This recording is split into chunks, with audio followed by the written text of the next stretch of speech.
Right now, there are people walking into boardrooms, social gatherings, and challenging situations with unshakable confidence while you're overthinking every word you say, second guessing your decisions, and wondering if people can tell how nervous you are inside.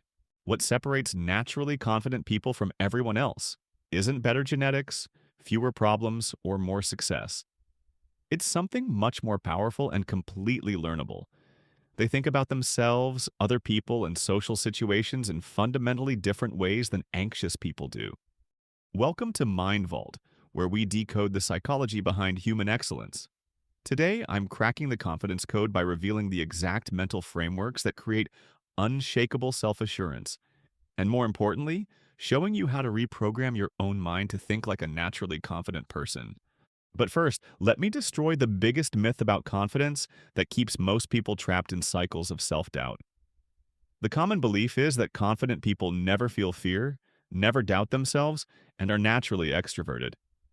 This is completely wrong and actually prevents people from developing real confidence.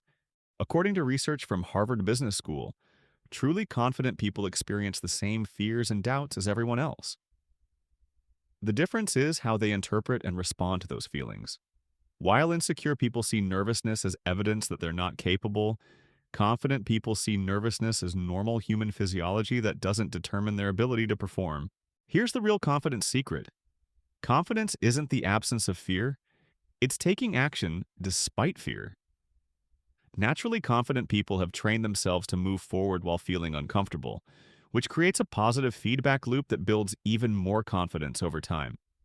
Let me show you exactly how confident people think differently, and then teach you to rewire your own mental patterns. The first major difference is what psychologists call internal versus external validation orientation.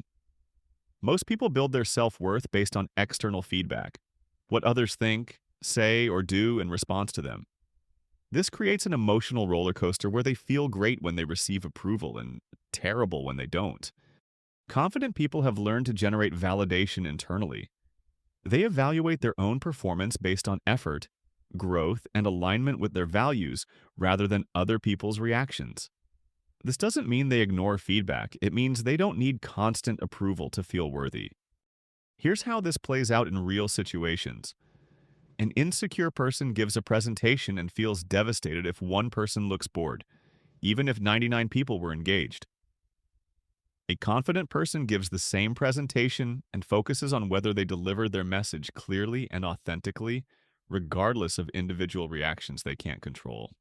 The confident person isn't more skilled or more likable. They've just learned to measure success by internal standards rather than external reactions.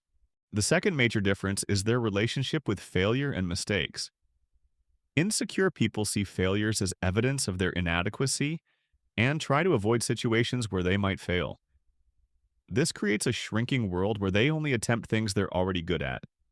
Confident people see failures as information and growth opportunities. They understand that competence is developed through experience, including failed attempts. This allows them to take on challenges that insecure people would avoid, which accelerates their skill development and creates more reasons to feel confident. Here's a perfect example. An insecure person avoids speaking up in meetings because they might say something wrong. A confident person speaks up knowing they might occasionally say something imperfect, but understanding that contributing to discussions is how they develop better ideas and communication skills. The confident person isn't smarter or more knowledgeable. They've just learned that growth requires risk and temporary discomfort. The third difference is how they think about other people's judgment. Insecure people assume others are constantly evaluating and criticizing them. They walk through life feeling like they're on trial, with everyone else's judges determining their worth. Confident people understand a crucial psychological principle. Most people are primarily focused on themselves, not judging others. They realize that the spotlight effect, the feeling that everyone is watching and evaluating you, is largely an illusion created by your own self-consciousness. When a confident person enters a room, they're thinking about how they can contribute to conversations or connect with interesting people. When an insecure person enters the same room, they're thinking about whether people think they look stupid, whether they're standing awkwardly, and whether they belong there. The confident person isn't less self-aware, they've just learned to focus their attention outward rather than inward. The fourth major difference is their approach to social interactions. Insecure people treat conversations like performances where they need to impress others and avoid saying anything wrong. This creates pressure and makes interactions feel forced and exhausting. Confident people approach conversations with genuine curiosity about other people. They're more interested in learning about others than improving themselves. This takes pressure off the interaction and makes them naturally more engaging because people feel heard and valued. Here's what's fascinating. When you're genuinely interested in others rather than worried about their judgment of you, you automatically become more charismatic. People are drawn to those who make them feel important and understood. The fifth difference is their internal dialogue and self-talk patterns. Insecure people have a harsh inner critic that constantly points out their flaws, mistakes, and inadequacies. This negative self-talk creates anxiety and erodes confidence over time. Confident people have learned to speak to themselves with the same kindness and encouragement they would offer a good friend. They notice their mistakes without devastating self-criticism, and they celebrate their successes without downplaying them. This isn't about fake positive thinking, it's about realistic, supportive self-talk that focuses on growth and effort rather than perfectionism and comparison. Now, let me give you the specific mental reprogramming techniques that create unshakable confidence. Technique number 1. The evidence collection system. Confident people actively look for evidence of their competence and growth, while insecure people focus on evidence of their inadequacy. Start keeping a daily confidence journal where you write down 3 things you did well each day, no matter how small. These might include speaking up in a meeting, helping a colleague, completing a workout, or having a good conversation. Your brain strengthens whatever you pay attention to, so deliberately focusing on positive evidence builds confidence over time. Also, document your growth and progress. Note skills you're developing, challenges you're overcoming, and feedback you're receiving. This creates a factual record of your increasing competence that you can refer to when self-doubt arises. Technique number 2. The reframe protocol. Confident people automatically reframe anxiety-provoking situations in ways that reduce pressure and increase their sense of capability. Practice reframing negative thoughts in real time. When you notice anxiety-inducing self-talk, pause and ask, how would a confident person think about this situation? Then consciously adopt that perspective. Technique number 3, the confidence building strategy. Confidence is built through a series of small successes that prove to yourself that you can handle challenges. Confident people deliberately put themselves in situations where they can build competence gradually. Identify areas where you want more confidence and create a progression of increasingly challenging experiences. If you want social confidence, start with low-stakes conversations and gradually work up to more challenging social situations. If you want professional confidence, volunteer for projects that stretch your skills without overwhelming you. The key is to make each step challenging enough to create growth, but manageable enough to ensure success. You're building evidence that you can handle difficult situations, which creates genuine confidence based on experience. Technique number 4, the preparation paradox. Confident people prepare thoroughly for important situations, but they don't over-prepare to the point of paralysis. They understand that some anxiety is normal and doesn't indicate inadequate preparation. Before important events, prepare the essentials, but avoid trying to anticipate and control every possible outcome. Focus on your key messages, practice likely scenarios, and then trust your ability to handle unexpected situations as they arise. Over-preparation often increases anxiety because it reinforces the belief that you need to control everything perfectly.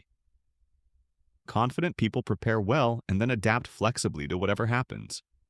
Technique number 5. The action despite fear method.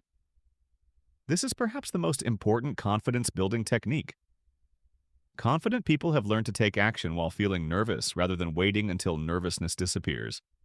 Start with small acts of courage. Speaking up once in a meeting, introducing yourself to one new person, or expressing a dissenting opinion respectfully. Each time you act despite fear, you prove to yourself that nervousness doesn't prevent you from performing well. The goal isn't to eliminate nervousness.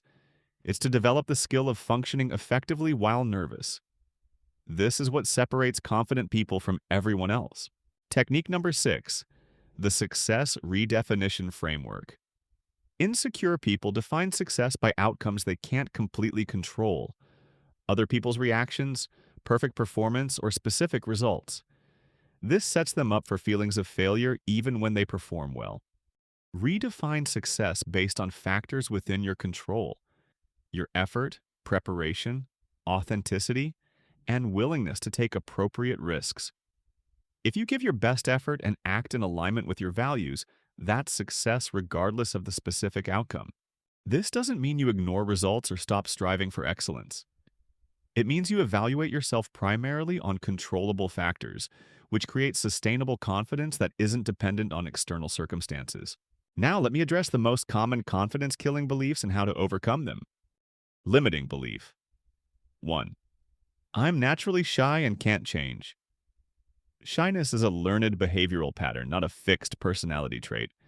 While some people have genetic tendencies toward sensitivity, confidence can be developed regardless of your starting point. Focus on building competence and changing thought patterns rather than trying to change your entire personality. Limiting belief 2. Confident people are arrogant or fake. There's a crucial difference between confidence and arrogance. Confidence is internal security that allows you to focus on others and contribute value. Arrogance is insecurity masked by superiority and puts others down to feel better. True confidence is humble and secure. Limiting belief. 3. I need to feel confident before I can act confidently. This is backwards. Confidence is built through action, not before action. You develop confidence by acting courageously while feeling uncertain, not by waiting until uncertainty disappears. Limiting belief. 4. Other people will see through my confidence. Most people are too focused on their own concerns to analyze your confidence level. Even if they notice nervousness, most people respect those who perform well, despite being nervous more than those who only act when they feel completely comfortable. Here are some advanced confidence-building strategies. The Posture Power Protocol. Your physical posture directly influences your psychological state through embodied cognition. Stand tall, take up appropriate space, make steady eye contact, and use purposeful gestures. Your brain receives feedback from your body language and adjusts your confidence level accordingly. The Contribution Focus Method. Instead of focusing on what you can get from social or professional situations, focus on what you can contribute. Ask yourself, how can I add value here, rather than how will they judge me? This shifts your attention from self-protection to value creation. The Growth Identity. Integration. Start identifying as someone who is developing confidence rather than someone who lacks confidence. Say, I'm building my confidence instead of I'm not confident. This frames confidence as a skill you're developing, rather than a trait you either have or don't have. The Mentor. Modeling technique. Identify confident people you admire and study their thought patterns, behaviors, and approaches to challenging situations. You're not trying to copy their personality, but learning from their strategies and adapting them to your own style. The Vulnerability. Strength recognition. Confident people understand that vulnerability and authenticity are signs of strength, not weakness. Being willing to admit mistakes, ask for help, or acknowledge uncertainty actually builds trust and respect from others. Remember, building lasting confidence is a process, not a destination. Even naturally confident people continue to face new challenges that test their self-assurance. The difference is that they've developed reliable systems for maintaining confidence regardless of external circumstances. The most important insight is that confidence isn't about feeling superior to others or never experiencing doubt. It's about trusting your ability to handle whatever challenges arise and knowing that your worth isn't determined by any single performance or outcome. Hit the notification bell so you don't miss it, and let me know in the comments. What's one situation where you want to feel more confident? What's been your biggest obstacle to developing confidence in that area? Remember, you don't need to feel confident to act confidently. Master these psychological principles and confidence becomes a skill you can develop rather than a personality trait you either have or don't have. Until next time, stand tall, think clearly, and keep unlocking the secrets of unshakable self-assurance.